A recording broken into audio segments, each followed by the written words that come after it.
Албетте, жалгыз жашоо, жалгыз жүрүү болбойт экен. Андыктан мен таптым махабатымды. Алдыңыздарга алып чыгып бир жүгүндүрүп коюуну туура көрдүм. Туура көрсөңүздөр. Аты Жанара. Менин чыгармачылыгымдагы түйшүгүмдү, бүт түйшүгүмдү мойнума интернетке чыгардым эле. Жакшы карап үйрөнүптүр. Кел Жанара, кел агай. Мен көрөрмандарыма салам салып жүгүнүп коюм. Рахмат. Көрдүңүздөр, а? Көргүнүңүз касетке келип кол чабырген бул өзүнчө көргүнү. Аманчылык болсун.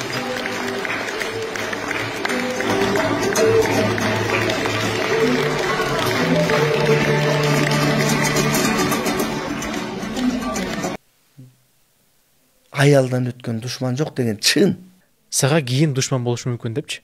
30 жылдык тарыхты бир какой-то бир 5 мүнөттө жууп салдың дедим да. Сизди ушундай суроолор кыжырдантпайбы жинеңизди келтирип? Кандай десем, оорчундуу суроолорду бересиң да кээ десеңчи. Ырчылар, чыгармачыл адамдар эле мындай ажырашып, Абдулла Иманкулов акем заслуженный артист деген намы жок экен да. Жетти го дейм. Билбейм, тияка жетти окшойт ошо. Барда шыйпаңдап айланаң да, жокто бир телефон чалып, ошол Нурлан Насип иничек мындай ачыктап салыптыр да. Эмнени кечире алдыңыз? Бир чоң нерсени кечирдим жакында.